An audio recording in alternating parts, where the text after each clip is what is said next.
485不好挂档，一招教你搞定。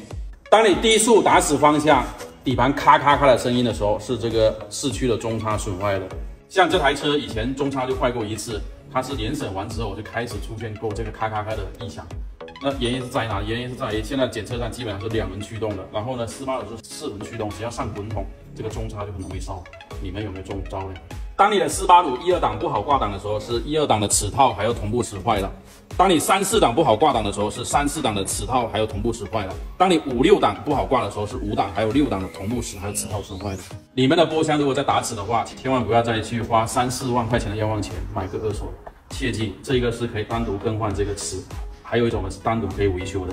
邮寄过来就可以。当你们的485不管是5速还是6速的波箱不好挂档，千万不要给人忽悠了。这个二手的话3、4万块钱，这个波箱是能修的。这台485的波箱我们也修的差不多了，这个8代也在修波箱，然后这台港牌的485也在修漏油漏水。最后大家还有什么485的问题，告诉我。